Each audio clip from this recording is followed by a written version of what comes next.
time, and we have a lot of members already joining in this seminar. So let's get started.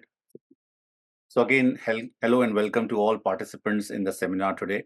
Today we have 3 students with us, and we would like to welcome them in the forum who will speak about their hands-on experience with Japanese universities admission preparation. The students we have are Saumya Malani, Chinmay Kulkarni, Anushree Goyal. All the 3 students are from different universities and have different course streams.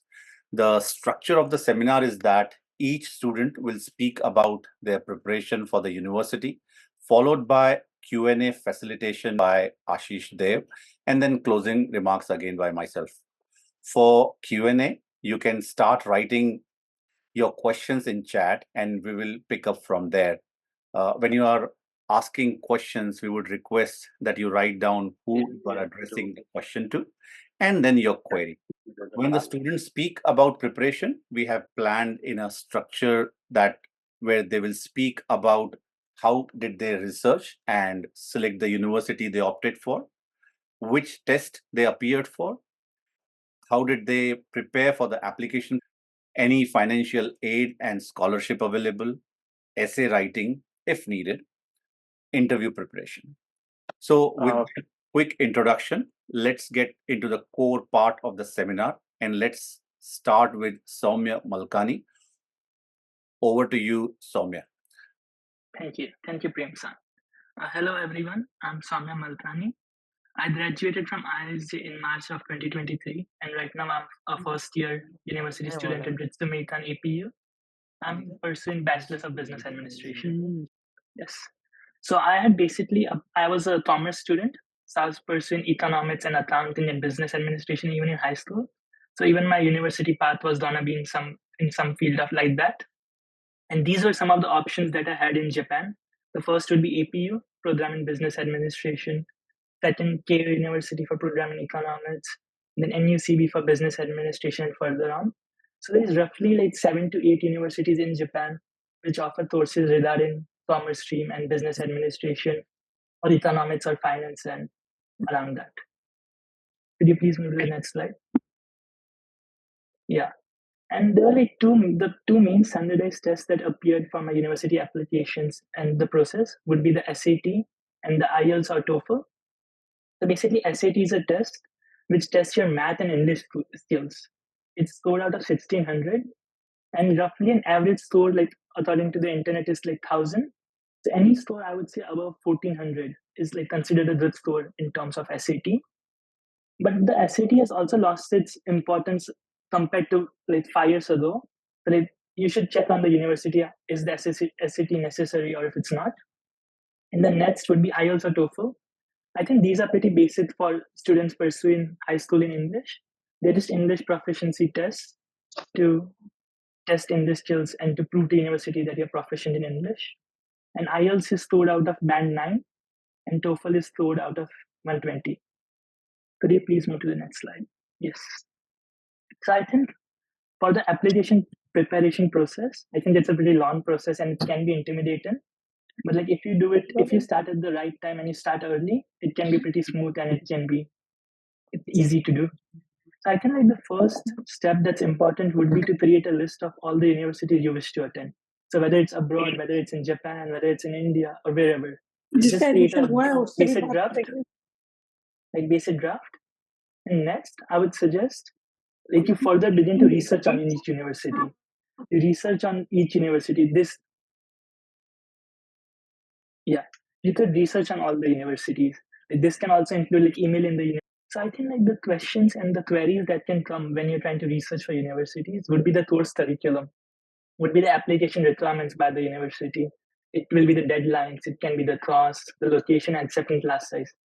I think it's very important to know these knowledge and have a brief on this before you decide on what universities you will apply to. And this can be figured out from the university's website as well. But if you are still not being able to get enough information and you kind of want it like in a personalized way, you can also email the university, which is very easy. And the universities are also pretty prompt to response and they can be very helpful. And after you have done your basic research of all the universities, I would further suggest to create a short, like narrow down the list of universities you actually wish to apply and maybe even study in. And I would consider like what I basically did. I would suggest is to apply to at least 5 to 6 universities, as university acceptance is obviously not guaranteed. Like no matter how good of an academic background you might have or the best standardized course, it's always uncertain. So it's always good to apply to many universities. I would suggest to apply to a minimum of 3 backup universities at least, in which you have high confidence you can achieve admission and then it's easy. And maybe 2 mid-range, which are neither hard nor easy, I would suggest. And maybe like 2 really universities in which you think you might not get in, but you still want to take a shot as we never know. But this basically depends a lot on the student and how they make these choices. And I would also highly suggest to not fall for peer pressure and apply for universities, as this is a very personalized decision. And then after you have your list down, you should make a brief Excel sheet or a brief notes in which how you plan to apply to the universities and everything. Yes. And could you please move to the next? Yeah. So regarding financial aid and scholarships, a university can provide you grants or scholarships of financial reductions in 3 methods. The academic tuition reduction. So basically, you're getting you will pay less of tuition reduction and you'll get tuition reduction basically. The next would be the free dorm facilities. If it's out of city, they can also offer you dorm facilities for free. And the next would be the government stipends, would be like JASO scholarship, which gives you a monthly stipend for a fixed term of period. But minimum things you should expect if you're aiming for a scholarship would also be strong academic records, exceptional extracurriculars, and creating impact to society. I think universities really expect you to have this at least for for expecting to receive a scholarship. And one another thing, especially in Japan, it is as it is. So, as if you're a permanent residence visa holder in Japan, it's kind of hard to get a scholarship. It's like most likely you'll not get it, as the universities try to aim to provide scholarships and give support to international students, as Japan is really trying to get as many international students as they can at universities. Yes, next slide, please. Yeah. So for guidance on the essay, I think like essay plays like a really important role for your university. Its application, like on your skills and your behavior. Yeah. So I think some suggestions would be like some advice would be all the universities expect different essays. Like the essay questions are different. So your essays like dependent on university. But like the basic essay which is expected is how do your goals align with university's mission? And how are your goals like same as the university's mission? Or what's the reason you want to attend a university? These can be the few questions which can come on your way. Some advices or guidance would be specific and detailed. Like do not have like multiple topics you want to discuss in the essay and talk little about it. I would rather suggest focus on few topics but be very specific and detailed on it. That gives a better impression.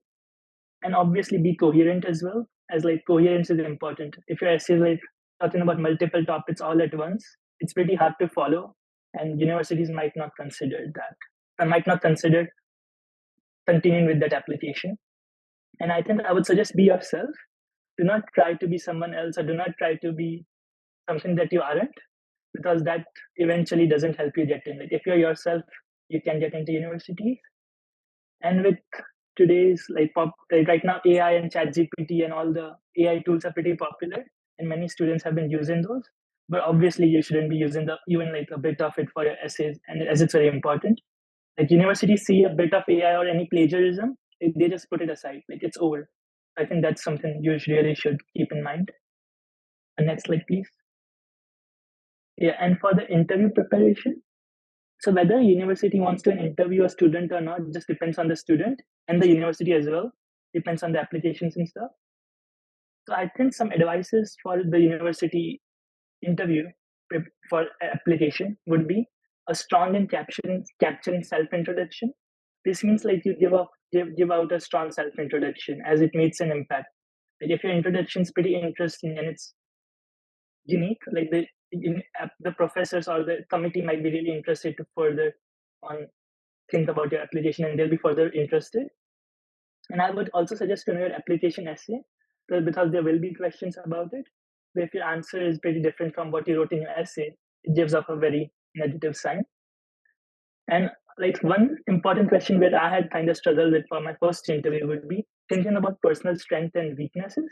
I think this is a really important question because we don't really think about this in general, but like I think it's important that you're aware of this and you know about your strengths and weaknesses specifically for the university application interview. And I think you should also have some topics that you would want to discuss with them. As I was a student of economics, so in my interview, for example, one of my interviews, we discussed about how the how the yen is becoming weak right now, how the inflation is affecting us in our daily lives. So something regarding the degree or regarding the course you want to pursue, you should have something you want to discuss to them about, as it gives off a good impression. And you should always ask questions as well, as when you're asking questions, it shows to them that you have interest and you really want to pursue your education in that university. That's important. And overall, try to be yourself and confident. Like that can really help. And don't worry. And like it's not as intimidating as it sounds. Like you should just go and do it like a normal conversation, and it'll go there. Next slide, please. Yeah, I think that's it for my side. Thank you so much. Thank you very much, Saumya. That was really a very comprehensive overview. And there were some pretty good points on when you talked about those freedoms, stipends from JASO, plagiarism, and also in the end that don't be worried about too much about the interview, but take it like a normal discussion. That's a good overview. Thank you very much. And we will come back for the Q&A. And for all the participants, I request to put your queries in the chat box, and we will come back to after the session from all the three students. Thank you, Soumya, once again. So with that, we move to just a second, Chinmay Kulkarni. Chinmay, can we request you to take over, please?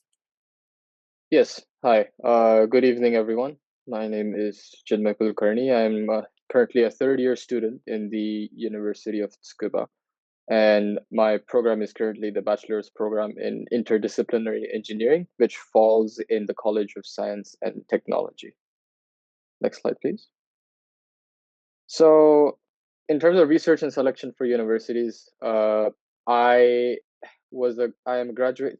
I graduated in the year of 2021, and that was during peak COVID, and so my choices were quite restricted to Japan and domestic universities. Although I did have a full intention to go abroad as well. So in Japan, I looked at around 4 different universities that well aligned with my field of interest. But however, out of all 4, University of Tsukuba was the only university that offered a program where I'm able to leniently learn different fields of engineering. By this, what I mean is, for example, let's take the Waseda University's computer science program. In that program, you're strictly restricted to learning comp sci or physics or math or whatever the program subject is indicated as. Whereas in the University of Tsukuba, the whole purpose of the meaning behind the name interdisciplinary engineering is so that we get some exposure to all the different fields of engineering, ranging from theoretical physics all the way to electrical, electronics, system modeling, and so on. So while looking for these universities, of course, I looked up online. University of Tsukuba itself provides a website that has a list for all the other universities in Japan that offer courses depending on what your interest is. And that's where I found out about this program. Of course, seniors are also very important to take inspiration from. I was thankful to have a senior over here from my high school who studied in the same program as I did too. So the process for me to look for other pro courses became redundant when I decided to select this particular university.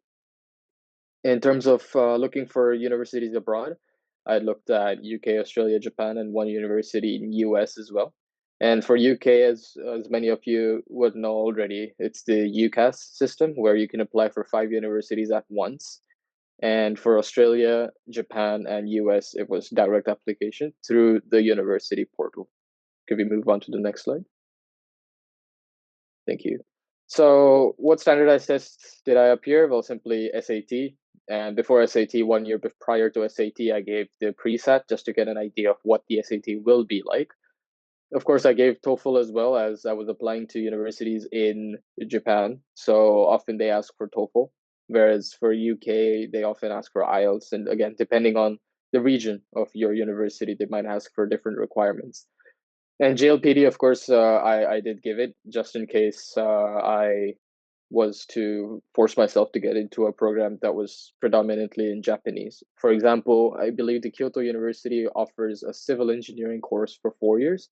And out of those 4 years, the first 2 years are conducted in English, whereas the third and fourth year, you have to take classes in Japanese with the Japanese students. So it's good to be careful about these small markings and these small points while choosing the right program for you. Next slide, please. So while preparing for my application, biggest thing was the essay. So I spent a very good time focusing on the essay, perfecting it, fine tuning it, and using different software such as Grammarly for correcting my English, getting correct grammar, using appropriate vocabulary is very important. And I did use different variations of the same essay for all the different universities that I had applied to. So because I was applying to universities in UK and Australia, which in where their first language is English, it's always good to maintain a very decent and formal tone while writing your essay. As Saumya mentioned, I unfortunately back in 2021, I wasn't too aware of GPT, so I did not use such tools for writing my essay. However, what my university and a lot of the professors at my university mention is that instead of completely ignoring or discarding GPT, you should use it in a way that will benefit you, while at the same time keeping your essay genuine and original. So, by of course not having plagiarism or not including some extensive vocabulary that's a little overshot for a university student. Keeping up good credentials in high school, of course, this is a no-brainer. Everyone knows it. Good score will definitely help you boost your chances of getting in. I'm not saying that universities strictly look at this. It's quite the opposite, rather. Taking part in volunteer work or working on skills, this is another very important part. You know, their universities are looking for a student that is an all-rounder, not just an academic genius.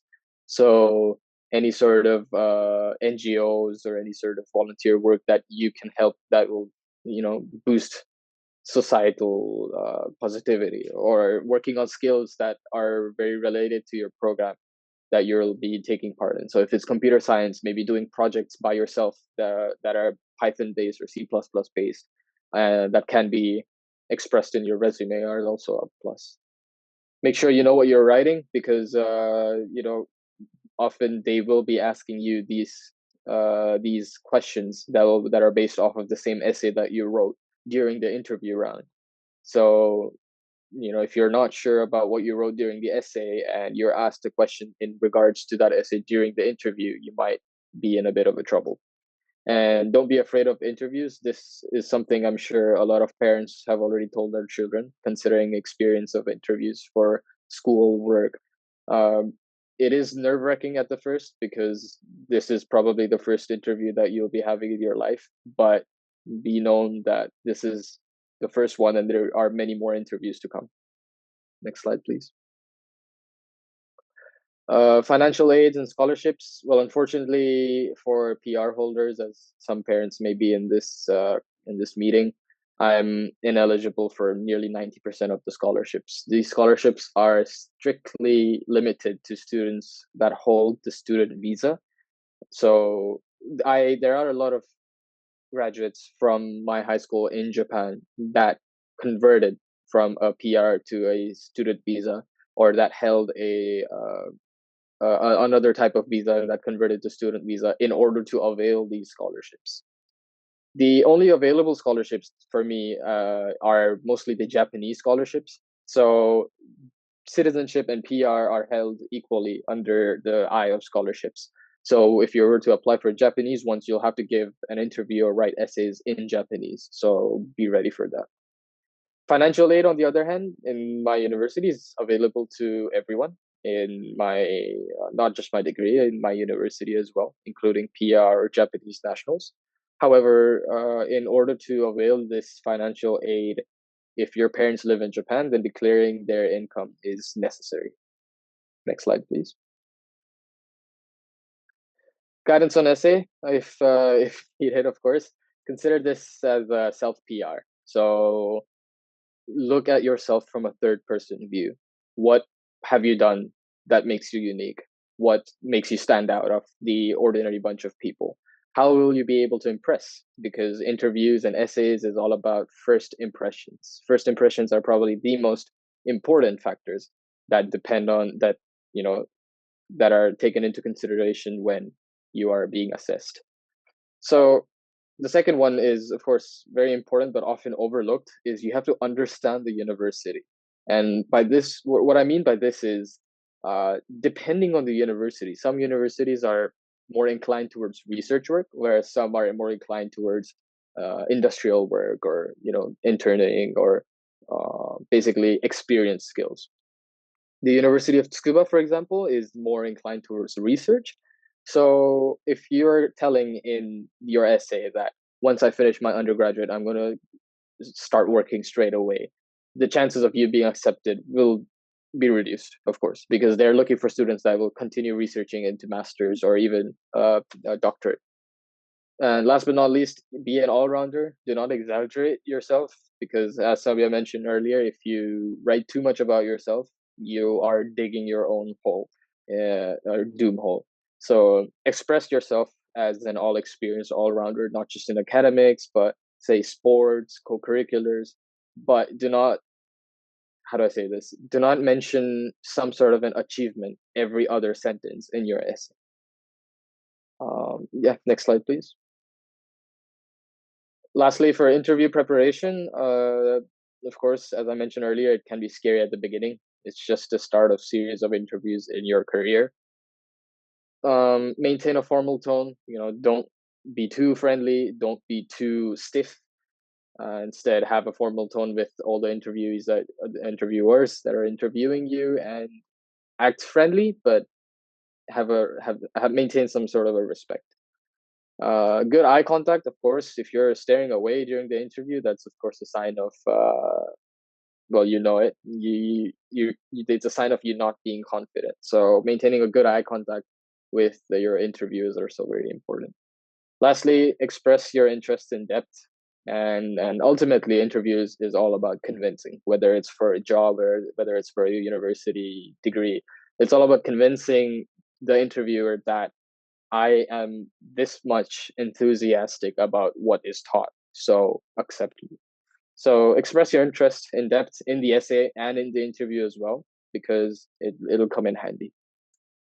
Next slide. And yeah, that's about it. You can ask me questions at the end of the Q&A session, and my LinkedIn QR is at the bottom right. So in case you need to contact me later on, please do so. Thank you. Thank you, Chinmay. I think that was again an insightful inputs on how did you prepare about that. For the participants who are joining now we have around 70 some members already joined in. For them, just want to recap that we have covered what Saumya has to say on his preparation. Now Chinmay has shared on his experience, and after this we will have Anushree before we start the Q&A. For your Q&A, please write your queries into the chat box. So to recap what Chinmay said, Chinmay, I think apart from what Saumya covered, you gave some good points on the related to visa, which is like difference between the student visa, PR, and citizenship. I think those will have some queries towards the end. And also, I liked your points on the essay and interview, where you said like it's like a self PR. You have to impress, but do not over exaggerate. That was a good point. And also, like in interviews, maintain a formal tone, not to be too friendly, but not to be too stiff also. So those were really some good points covered by you. Thank you for those insights. And again, let's participate in the Q&A in the later part. So with that, we move to our third student, or a pass out student, we can say, Anushree Goyal. So Anushree, over to you. Yes, thank you so much. Hello, everyone. My name is Anushree Goyal, and I entered university in 2018, and passed out already in 2022. So my preparation might have looked a bit different than the recent graduates that we have with us here today. But nonetheless, I think there are a lot of points that remain the same, and there are a lot of points that are just things that you should keep in mind no matter when you're applying, whether it's 5 years down the line or say like next year as well. So yes, okay, I'm gonna get into this. I studied at Keio University. Next slide, please. Okay, so this was my list of universities that I applied to, and during my research, I had a pretty focused way of researching. So of course, the first thing that one should do is know what kind of course they want to study. So something that I've seen a lot even recently is that a lot of students first look at university names rather than courses. And I think that's not the best approach to selecting your university. And this is basically because of a lot of points that our two students already shared, that university experiences are very personal and they're catered to each student. So you want to make sure that you're going to go into a university which offers a course that you're actually interested in, because it's 4 whole years of your life, and it's not easy to just think that, okay, if it's a big university and even if it's a course that I don't like, I will start liking it eventually. I don't think that's the best approach to have. And this also goes for the parents. I know university names are a big thing, but please take into account what your child actually wants to study. So okay, my universities that I researched for and applied to were in Japan, UK, and the US. And I eventually chose Japan for a lot of different reasons, and one of the major one being that my family was here, and also that it was a course in English. It was a course that I liked, and it would give me the opportunity to actually explore Japan and be here again. Because, so a little bit of a background, I grew up in Japan, but I did my high school in India, and then I came back to Japan for university. So yeah, I think this is all for research and selection of universities, because the other more technical aspects the other students have already shared. Okay, so yes, next slide, please. Okay, standardized tests, again, it's pretty similar to everyone else. I took the SAT. I took SAT subject tests, which are not there anymore. So SAT has discontinued subject tests. So that is, I don't think that's applicable anymore. And IELTS, and again, you have an option between IELTS and TOEFL, like mentioned already. I think most universities accept both IELTS and TOEFL, but yeah, it's always a good idea to check what your university recommends. And it's also a good idea to check within, like through IELTS and TOEFL itself, which test agency sends their scores directly to the university that you want to apply to. Okay, next slide, please. Yes, thank you. Okay, moving on to the application preparation. So there were 3 basic things that I took care of, which was personal information, academic information, and extracurricular information. So talking about personal information, it's just basic personal history, and that includes your schooling, and that includes like if you've moved countries, if you've moved schools, things like that, and yeah, about your family if it's required on your application. With academic information, it's your current curriculum. So we all know that there are multiple curriculums that we come from. So it could be CBSE, it could be IB, IGCSE, you could be doing the American APs. So yeah, so it's a good idea to mention that somewhere. I'm sure there if it's through a specific portal, then they always have an option. So make sure that you have all of your information entered correctly, because I've seen sometimes there are mistakes made between when you're not sure on how do I like what option do I select if your particular curriculum is not listed in the options. Just make sure that things like information like this is accurate, because it does impact a lot when you go into, say, your essay writing or your interviews, or into the curriculum, into your university curriculum itself. And then your current subjects and grades are important, and the details of standardized tests.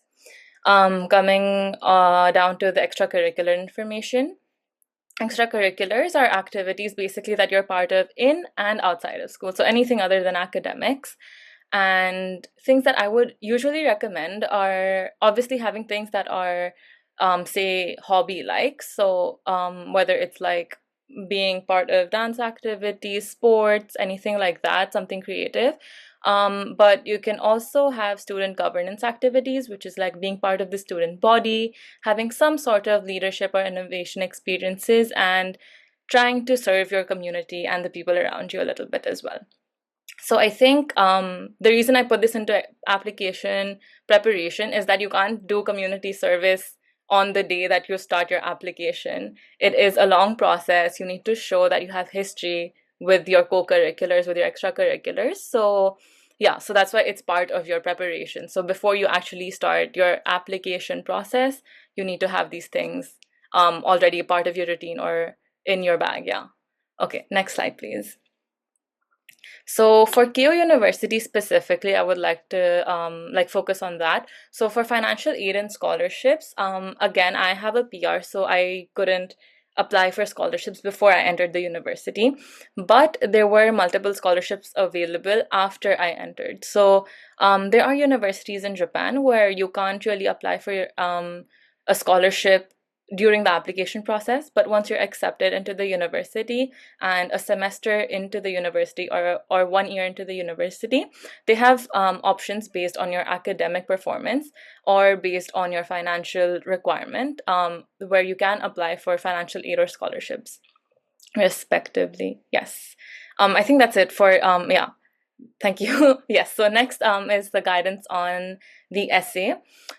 I think this has been very well covered by our two other speakers today. But I will just say what I've written here, and if there's anything that resonates with you, I'll be happy with that. So first comes the self-introduction. So a self-introduction, it depends if the university has a specific essay, like a separate essay for a self-introduction, but a lot of universities also don't have that. But KO in particular did have a self-introduction essay, and for that, you try to show what you haven't already mentioned in the academic section. So I understand that it's very easy to introduce yourself saying that, oh, I am a really academically inclined student and I have been good at these subjects and this and that. But I think that is already there, right, in your application when you're filling out their standard questions. But an essay is a very open-ended thing, so you should try to be as creative as you can be and try to show a part of yourself that isn't there on paper already. So yeah, so try to show what you already haven't mentioned and create a brief summary of what experiences have helped you shape your personality. So you're trying to show what kind of a person you are, and for that, it's always nice to tell them how you became this kind of person, what sort of experiences have stuck with you, and where do you draw your inspiration from, right? And lastly, of course, you need to put forward what you stand for and what's your goal. And then in Japanese universities, I've seen a lot of why that particular program, why that particular university. In my case, the question was why KO and why the Pearl program, the economics program.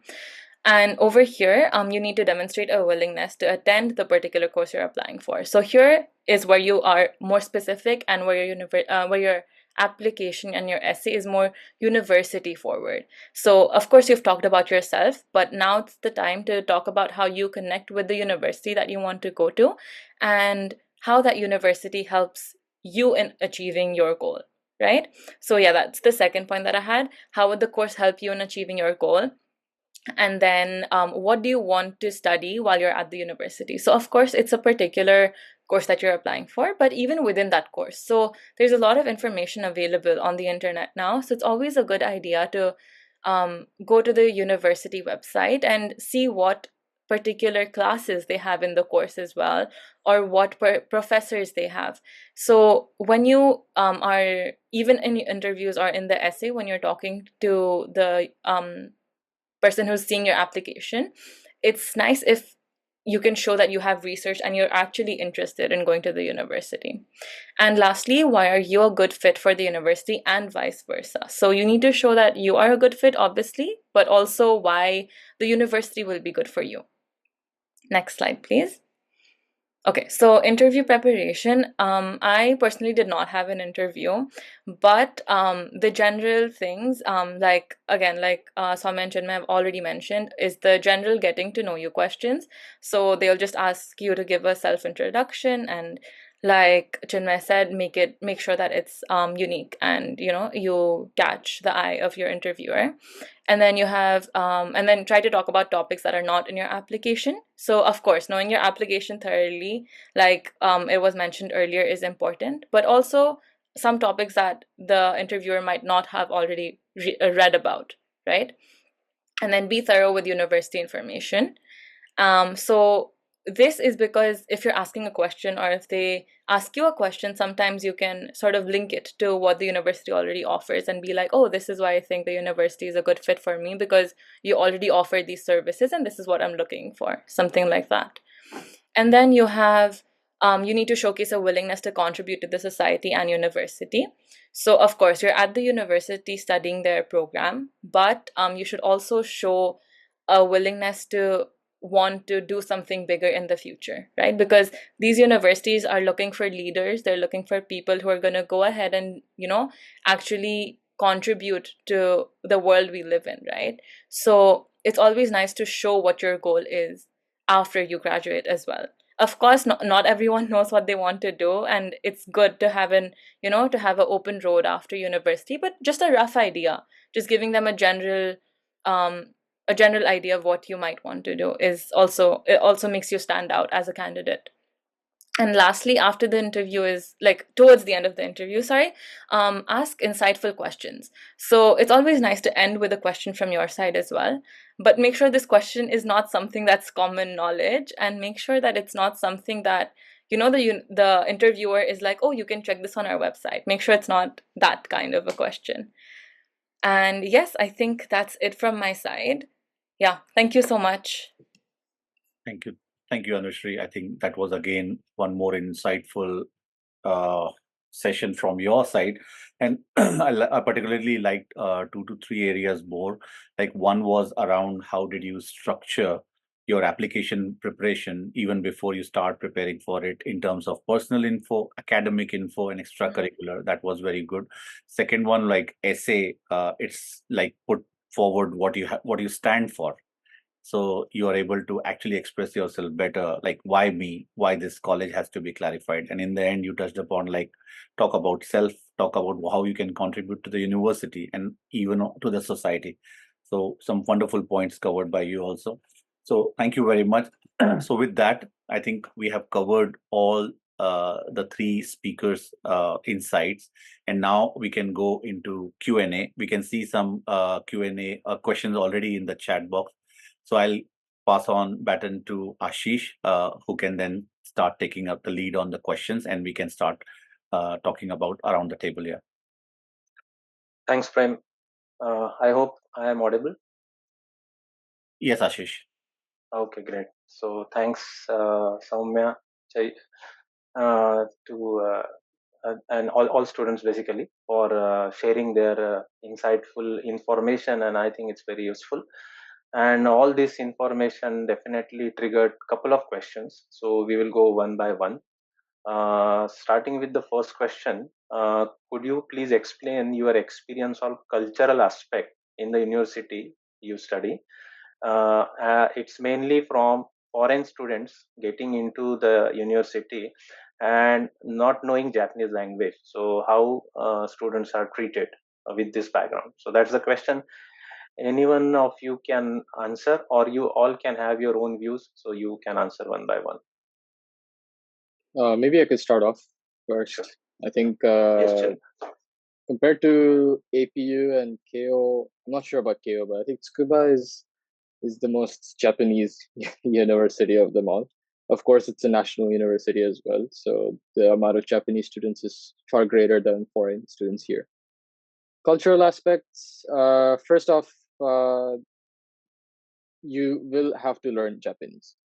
It's we have Japanese classes in the course, 4-year course as well, and it is mandatory for everyone to take up these classes. And so regardless of whether you know Japanese or not, there are different levels for classes. And 1-0, so it's starting from 1 to 4, 1 being the most basics, so you don't know any Japanese, and 4 being advanced. And they make you take a placement test before you join the university so that they can assign you the level of class that you will be taking. In terms of treatment of foreign students, professors that are in my course, around 60% are Japanese, and the rest of 40% are from the Indian subcontinent or from the US, Europe. So it's wide in terms of diversity. The Japanese professors often have difficulty in pronouncing a lot of English words, so that sort of gap will exist either ways in Japanese universities. However, at least what I've seen in Tsukuba, there are a lot of Japanese professors who have studied abroad for their master's or doctorate, or have done postdoc studies in, say, the US or Europe. And they come from wide fields of, from all the way from Stanford, Oxford. They've done their research, do research in those universities, and so they have a decent level of English as well as pronunciation, so it's easier to understand than other Japanese professors. So my program is, other than the Japanese class itself, all courses are conducted in English. So all lectures, all lecture materials, the books, the presentations, everything is in English. However, there are a few classes, such as there's one class called Advanced Labs and Intro to Labs, which is basically it gives you a hands-on experience in different labs bi-weekly. Those professors often are restricted to Japanese, and the teaching assistants cannot speak English that well. In which case, of course, they bring a translator there so that they can help you with any translation needed. I think that sums up the question from my side. Thanks, Chinmay. That's a good information. Maybe Anushree, if you want to share your experience in KO. Yeah. So I think I understand like where this question comes from, because I spent 6 years of my schooling, so from grade 6 to 12 in India. So of course my Japanese level went a lot lower than students who graduate from high school in Japan, right? So going into KO, of course, I was a bit hesitant because even though it is an English program, the class size is just 100 students, so it's not that many. And we have even the university campus is divided into two. So the first 2 years you spend in Hiyoshi, which is near Yokohama, and then the other 2 years you are more in the main campus, which is the Mita campus near Roppongi, Tokyo Tower, and in that area. So the first 2 years were a bit difficult. The only English-speaking students you really have in that campus are the students in the Pearl program, or in different programs. So there are like 5 to 6 campuses of KO which are spread across. So there are a few campuses that are near the Hiyoshi campus where there are other English programs other than economics. So you do have a community of international students, but you do have to sort of make that effort and socialize with the people in your curriculum or in your course that you are in. So you won't get a lot of people outside of your course that you interact with if you can't speak Japanese at all. And again, like Chinmay said, there are Japanese classes in KO as well. So all foreign students, regardless of whether they have lived in Japan or outside, if they don't know Japanese, then it's mandatory to take Japanese classes. And for those Japanese classes, there are 2 levels. One's just basic and one's advanced. So again, depending on how fast you want to learn, what your preference is, you can take whichever class you want. That's and then culturally, I was the only Indian actually in my entire course. So in terms of culture, I think you do have to look a bit outside university if you're looking at KO at least. And I feel like there's a big enough Indian community around you in Tokyo. And I don't think you really need to worry about that if, like, in terms of if you have enough culture in, like, Indian culture, or, like, your South Asian culture in the university. And I think it's actually a good thing if you go to university and you experience different cultures other than cultures that you've been around for, your entire life so far. And about treatment of foreign students, there's no different treatment, that's for sure. You're all treated the same. There's no partiality. There's no like, even with Japanese professors, it's never going to be like, oh, I just want to talk to the Japanese student and not to the foreign student. So that's something that you don't need to be worried about. And in KO, all professors could speak English well. And of course, there are some Japanese professors who are very intelligent, but again, there's that, gap of pronunciation where you might find a problem. But again, I feel like that's just a challenge for the kid, and it's, you should look at what knowledge they have to offer rather than how they're speaking. So yeah, I think overall it's not a problem for Indian students who can't speak Japanese. I think it's like courses have become a lot more diverse, and there are a lot of opportunities to find people around you, even from different universities actually. So yeah, I think it's a good experience culturally, and if you don't look at the academics even. Thanks, Anushree. I think that must be some relief and good feeling for the person who has asked questions, as well as for others who are listening to this. But before we move on, maybe we should also ask Saumya how he see the cultural aspect in APU. Yeah, I think to be specific about APU really wants to be an international university in Japan, and they really want to stand out as like one of the few universities which have a big international environment. So basically, the population of Japanese students and international students in APU is the same. So 50% of the students are English bases and the 50% are Japanese bases. So there's never a time where I felt that not having the highest proficiency in Japanese is a barrier. With the amount of English with with being an English basis applicant, it's always sufficient. So there isn't really a barrier. And for the cultural aspects of it, like Chinmay and Anushree mentioned, there isn't really a barrier or a problem with the professors or with the people around you, as there's people from all over the world. It's like a mini globalized society over there. So you won't really face a bias or any partiality in treatment or anything, even whether you're Japanese or not in Japan as well. And yes, that and for Japanese, I think APU also, as an English based student, they don't expect you to know Japanese in advance. It's not a requirement. But if you do, there's also a placement test which gives you a Japanese level. You can still pursue Japanese classes to learn Japanese. And yes, and there's also specifically 4 levels: Foundation 1, Foundation 2, Intermediate, and Advanced. So your levels determine when you pursue Japanese. Till advanced, yes, that's it. Thank you, Saumya. I think it's a good information and very useful for parents and students who were little concerned about how the universities treat, or how professors and lecturers treat the student, mainly Indian student. Now we move on to the next question, which is about what kind of a volunteer activities are recommended so that it can be kind of positioned while taking the admission itself. So anyone wants to go for this? Sure, I'll start off.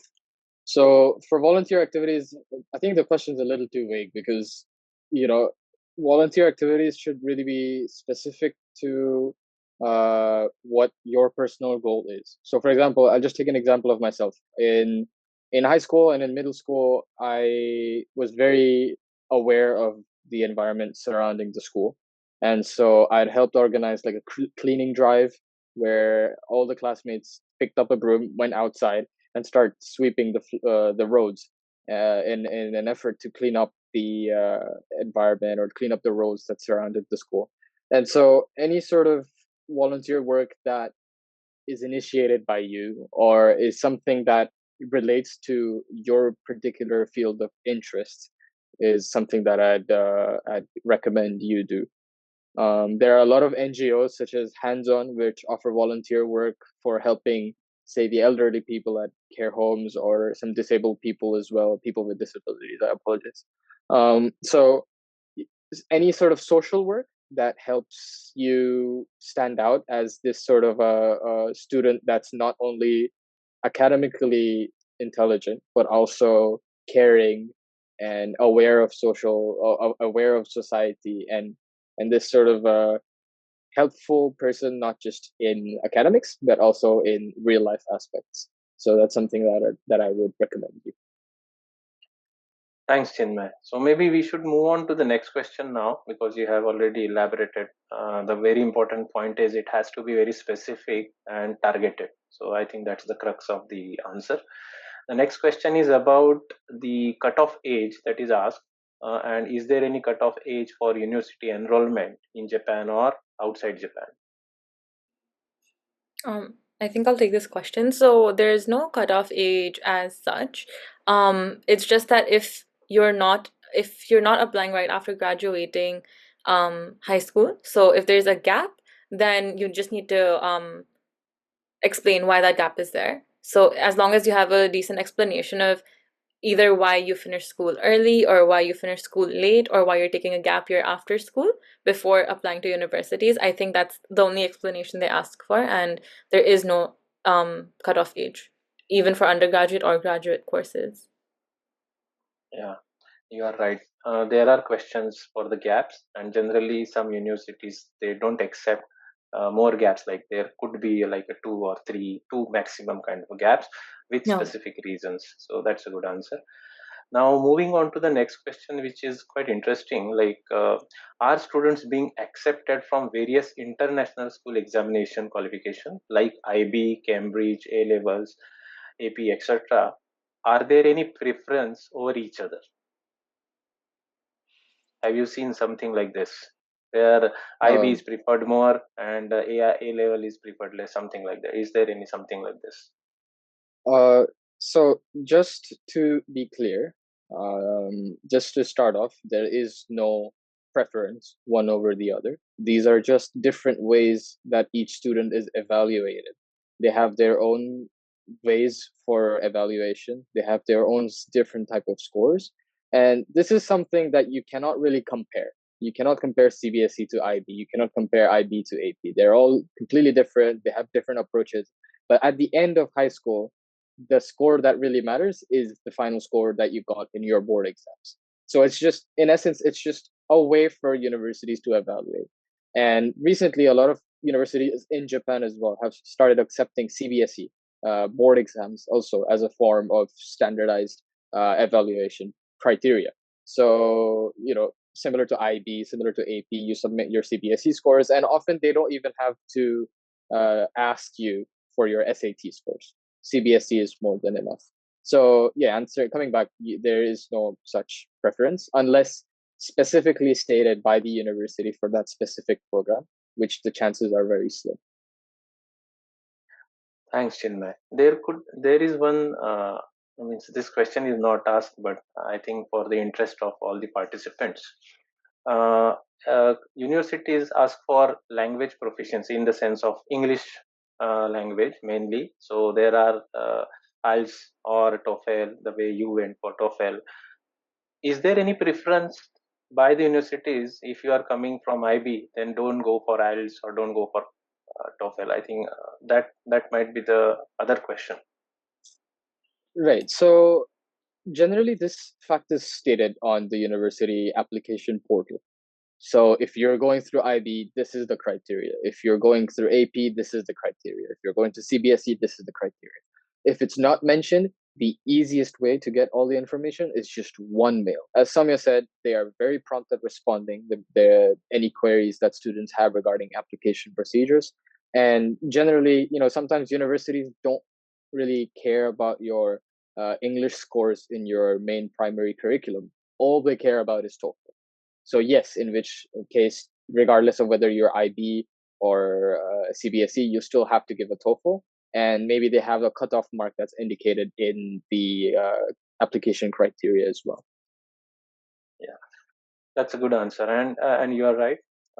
Mostly, or 99% all universities will mention the application procedure and all the details into that, including the cutoff date, the start end date, if there are particular spans for application, and then what kind of exams and scores and all that. Even to an extent, like if there are essay topics, those are also mentioned. So yes, that's the very good answer, Chinmay.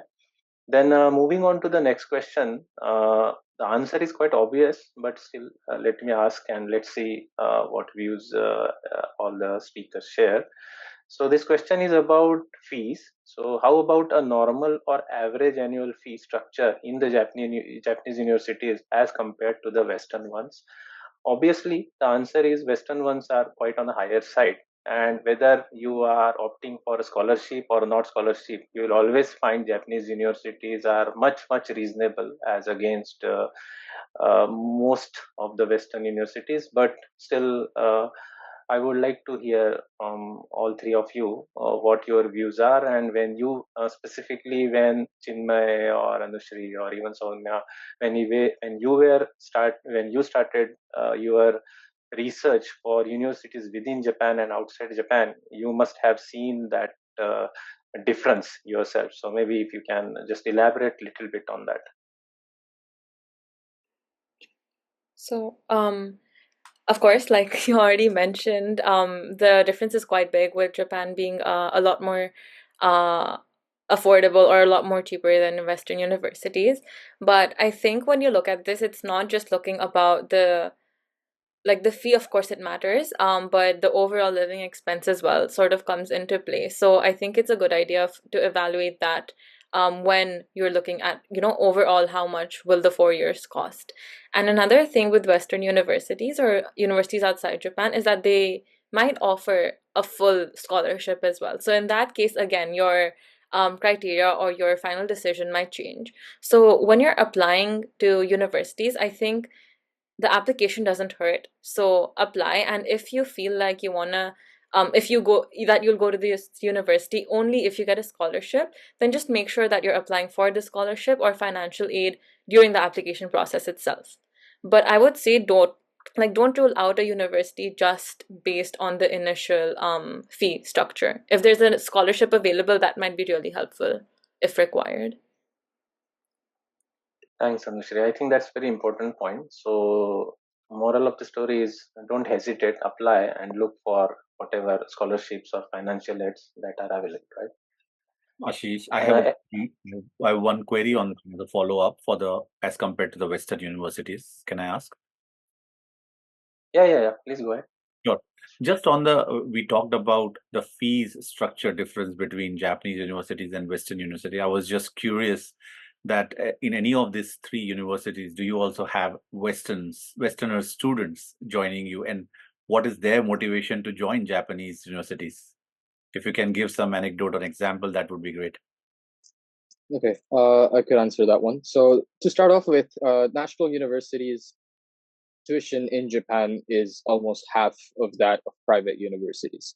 Tsukuba University being a national university, the average tuition over here ranges between 500,000 to 600,000 yen per annum, which compared to Western universities is a bargain. It's a steal.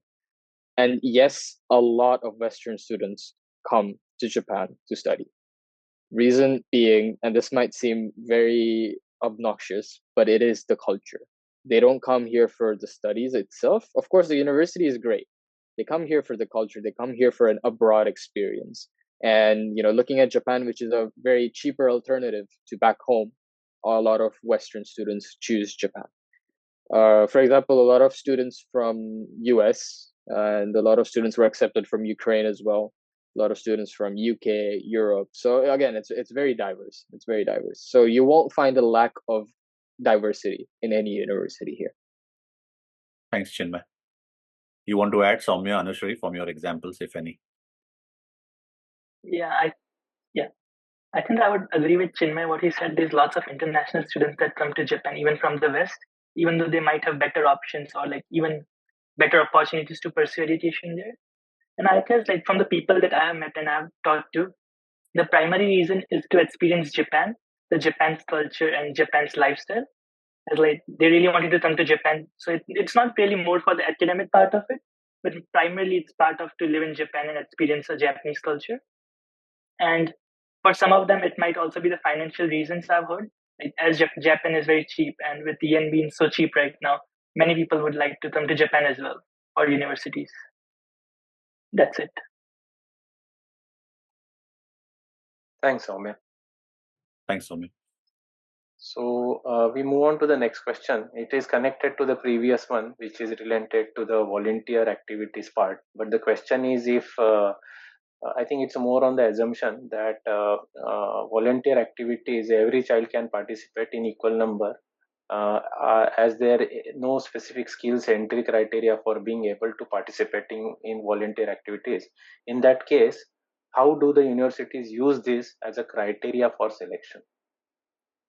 So I think for this, like I think Chinmay already mentioned it, that it needs to be something that's specific, right?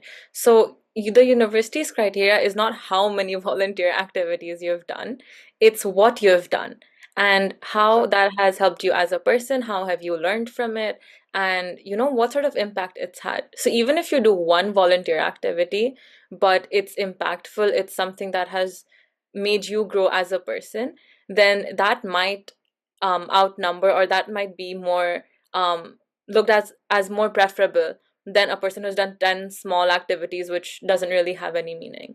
So these volunteer activities, please don't look at them as something that you just have to achieve, or like marks, like like you have to get these many marks. Please don't look at it like that. It's genuinely something that helps you as a person. It's building your societal awareness. So yeah, even for parents, when you're asking your kids to do volunteer activities, please don't force them on your kids. Like, make sure that it's something that they'll actually continue doing forward. Yeah, so again, like coming back to the question, the criteria is not the number, it's what kind of activities. Yeah. Thanks, And Anushree. And if I may add on to her solid point, by the way, is this advice can be extended to application for universities itself, wherein don't apply for as many universities as you want. Apply to those that you are interested in. I've seen a lot of my friends that just blindly applied to a whole load of universities, and they some of them rejected their offers, and they were very disheartened by it. But the point here is that if you're not interested to go to the university and you're just applying it for the sake of it, don't. That you're not going to get any benefit from that. There's no sort of there's no point in flexing the fact that I was able to apply to all these universities, I got it, because in the end you are only going to go to one university. And the same about volunteering. Universities, okay, if you apply to a voluntary, some effort place where they don't really expect any sort of criteria from you, or they don't have any sort of application guidelines, etc. Universities will look at whether or not the student has taken part in co-curricular activities. Even if the sort of voluntary work is irrelevant to the sort of program that you want to apply to, they care about whether or not you are socially involved in the society, whether it be, as I mentioned, NGOs or whatnot. That's the main purpose of volunteering. It's not to build on a skill. That's a whole different thing. Building a skill is different than doing volunteering. Volunteering is something that's coming out of your heart. That's something that you're trying to express, not just to the university but to the society itself. So please don't do volunteering in an effort to be recognized by the universities, because often universities recognize this, and they ask questions in the interview that are targeted to the voluntary efforts. And even if you slip up a little bit and be like, oh, I did this because I wanted to apply to university, that's an immediate no. So yeah, just wanted to throw that in. yeah, thanks, Chinmay, thanks, Anushree. I think one important, based on my personal understanding and overall research, is this word criteria itself is not the right word here, because volunteering is not a criteria. It's an add-on or it's a plus, because a student will be seen from academics and personality point of view. So this uh, volunteering or some kind of internship or some kind of extra curriculum activities are more to see the personality or just the personality, but it's not about criteria. So let's not consider or get too much into that this is must or these specific numbers of volunteering is must. That's not the case. I think that's what also I can see from what Chinmay and Anushree just explained. Now, moving on to the next question, which is particularly pointed to Anushree. This is about share some information on the possible job opportunities after graduating in economics. So with economics, I think job opportunities are endless, even in Japan. Again, that depends on what your Japanese level is when you're graduating. So there are a lot of companies that do offer interviews and the application process in English, but there are a lot, comparatively a lot more that are just all of the application is in Japanese. So I think that's one thing that you need to be careful of. But in terms of what kind of jobs, literally anything actually. So depending on what subjects you take during the 4 years of university, whether you're more interested in the accountings of it or if you're more interested in microeconomics, macroeconomics, like what field you're interested in, I think that's what really depends. But just to give a few tangible examples, I know people who have applied to Bloomberg, who have applied to other human resources jobs, who've applied to investment banking jobs, other banks, like specific like financial banks that we deal with every day. We have people who have done consulting as well. So again, that's a wide range.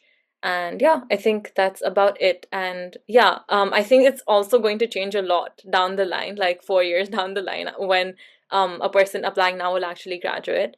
So yeah, I think that's about it. And yeah, you can also apply, of course, anywhere out of Japan. There's no like restriction that if you did university in Japan, you'll only be able to apply to jobs in Japan. I think that's it for this question. Yeah. Yeah, thanks, Anushree. The next question is about the assumption that if high school student is studied in English medium in last 3 years or studied in English medium, need not take IELTS or TOEFL exam and can be provided later from the college or one-liner or any official document that speaks medium of student passed out as English. Is it true?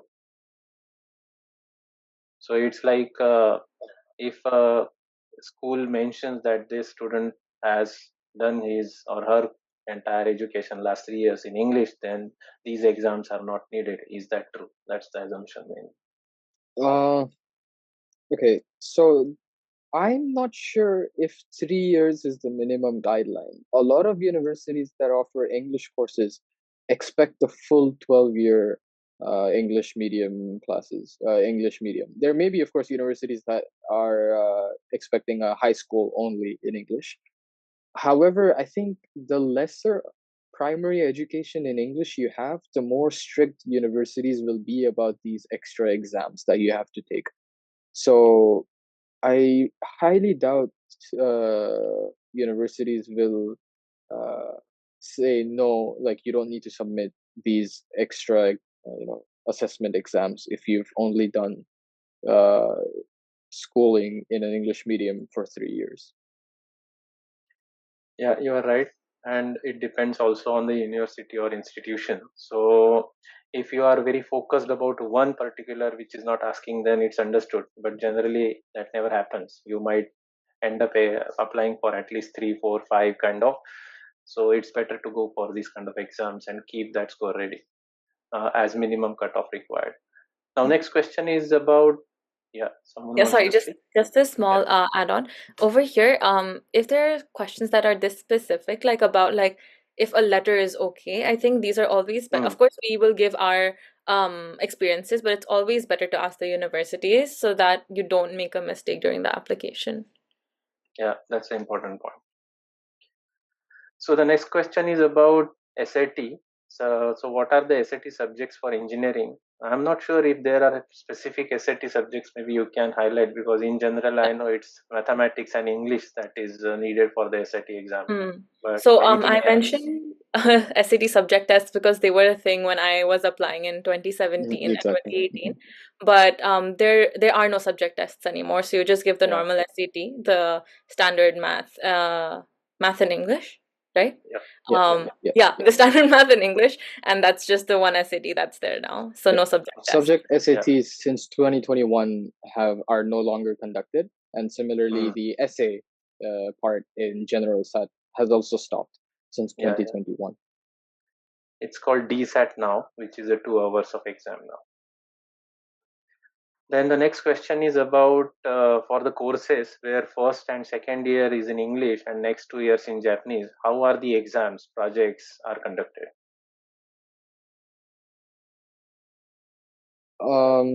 Okay, so to start off with, none of us three are really in a course like that. However, the Kyoto University course that I mentioned previously, where the first 2 years are in English and the last 2 years are in Japanese, it's basically a full switch. First 2 years, yes, you'll have tests, projects conducted in English. Last 3 years, everything is in Japanese because you will be studying with the Japanese. If there's project work that's assigned as a group work to the class, you will be working with Japanese students in your team.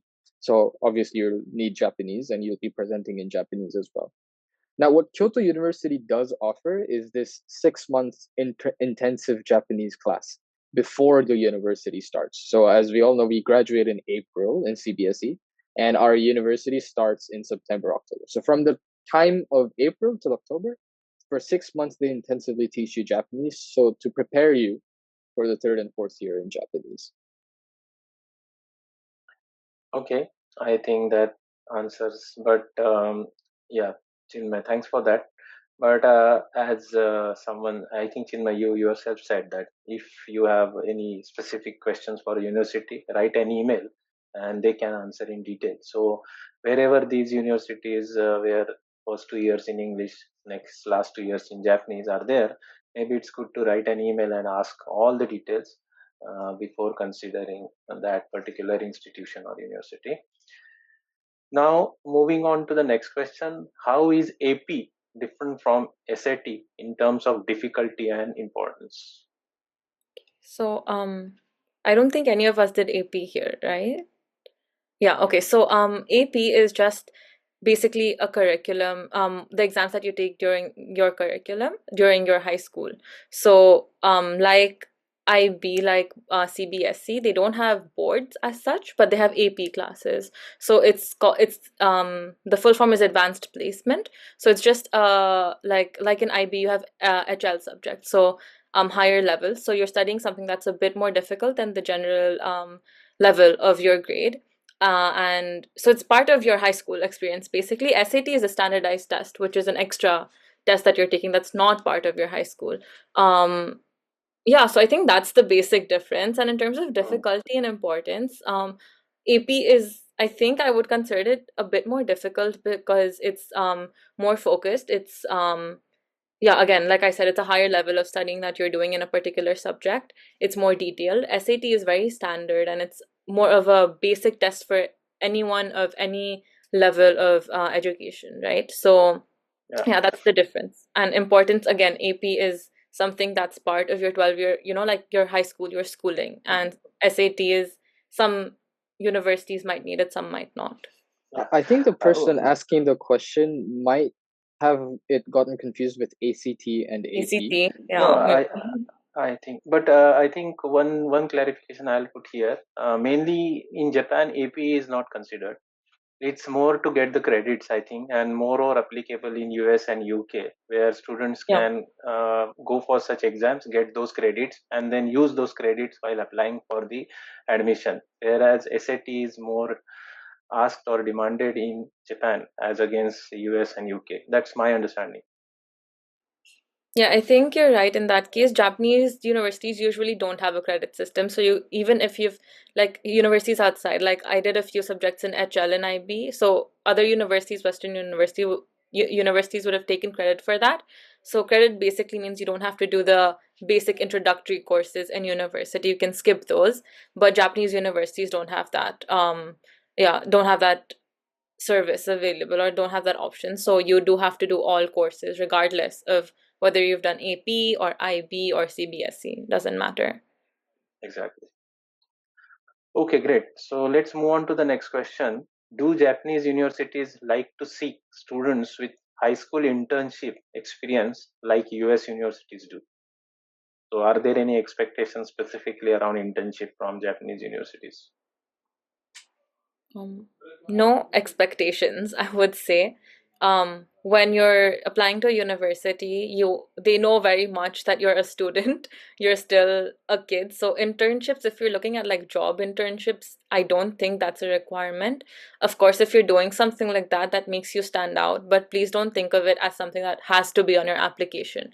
And again, if you are doing something like that, just make sure that it's not something that's completely different than what you want to study, because then I don't think it'll have a big impact on your application. It'll just add more to your already very busy schedule during your grade 11 and 12. Yeah.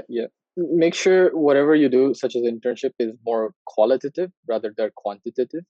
So one internship's more than enough, but again, it has to be something that is related to what you'd like to pursue. And just to clarify, universities don't expect anything other than your grades and a good essay.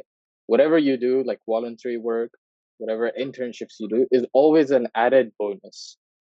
So that's the steps that make you stand out from an ordinary, I guess, applicant or the average applicant, or what they expect.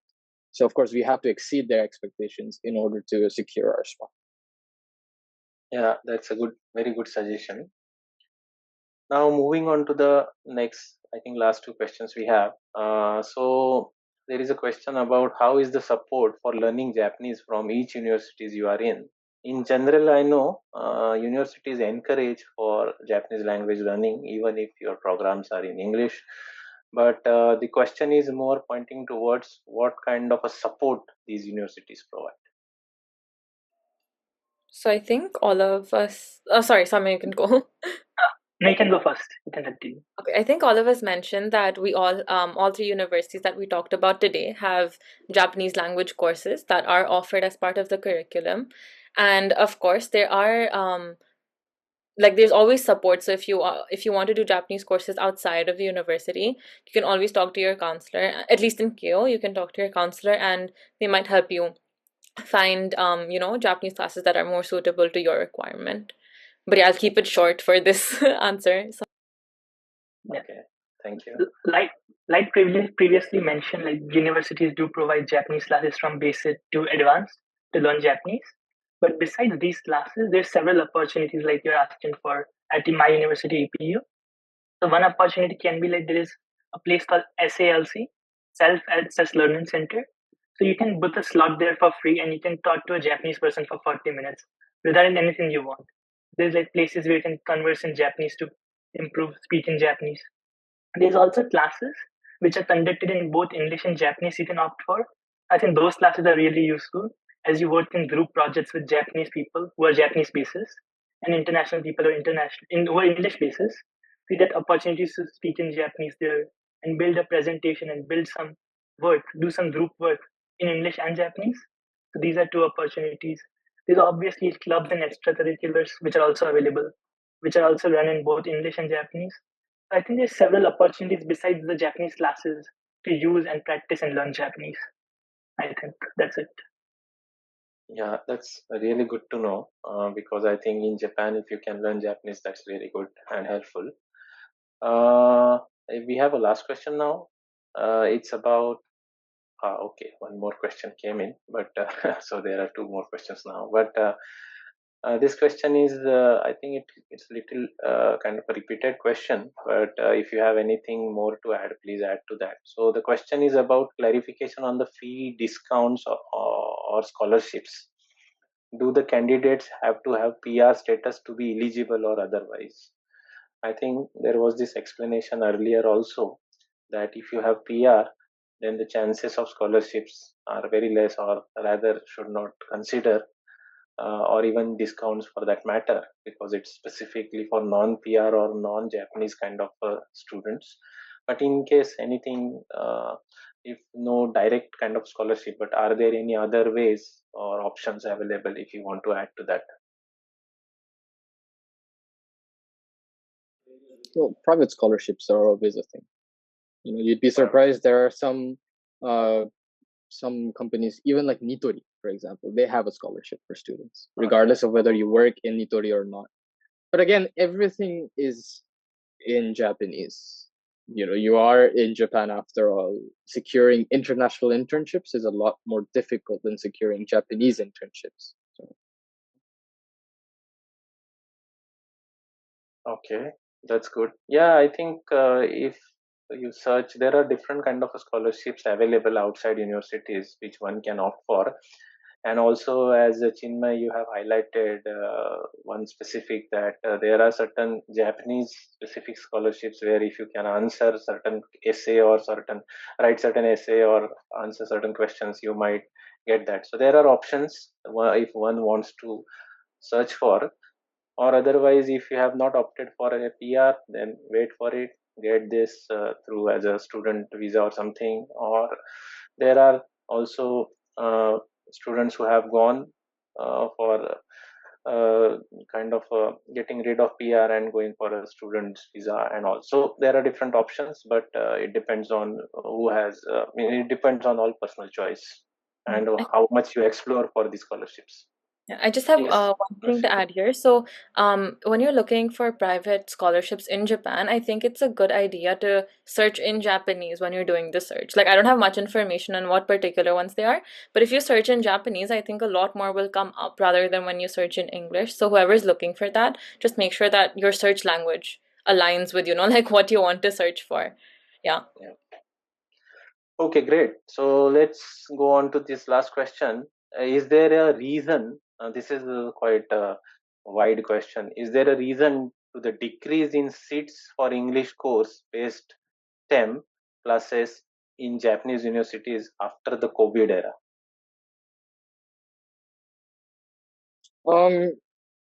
I think primarily because there were fewer students coming to Japan due to COVID. Just like me, because of COVID, I ended up staying in my country. Similarly, students that are abroad ended up staying in their home countries because of COVID, and which is why I think even in Waseda, as a matter of fact, some courses were completely shut down from 1-2 years ago because of just the lack of students. Oh. That might be an explanation. Also, the other thing is for national universities, basically the government decides a quota for the number of students to be accepted into, say, my program. And this program is not just for the international students, but it's also the entirety of that program, including the Japanese students. So if the government wants fewer Japanese students to be accepted, that automatically reduces the number of international seats for students that are foreigners. Thank you, Chinmay. I think this ends our Q&A. Thanks, Saumya. Thanks, Anushree. I think you have answered very nicely and in detail, and not only to the specific questions, but also you have provided a lot of add-on and useful information. So thanks to you. So Prem, maybe we can move on to closure of this session. Sure. So thank you very much for that very rich Q&A. I think you covered around 20 plus very insightful questions and very good, amazing answers by Anushree, Saumya, Chinmay, and Ashish. You also added into that. So thank you very much for that. So I hope all the participants have got some more insights on how to prepare for Japanese universities admission. We would like to thank again all the three students. They brought some very good insight in this session as per us. So thank you again, Anushree, Saumya, and Chinmay. With this, we also want to thank your parents who allowed you to speak and share their experience with this forum of NRI student graduation option. I hope you asked them or they talked about this to you. We also thank all the participants for being so cooperative, patient, and very enthusiastic when asking those very important questions. With your questions, you not only have got answers for your queries, but you are also supporting other parents by asking those insightful questions. So with that, we close this second session on Japanese universities, and we will announce future seminars in the same forum in future. So thank you very much again for all the participants and the speakers, and have a great weekend ahead. Thank you. Thank you, everyone. Thank you. We sign off now then. Thank you. Thank you so much. Thank you very much.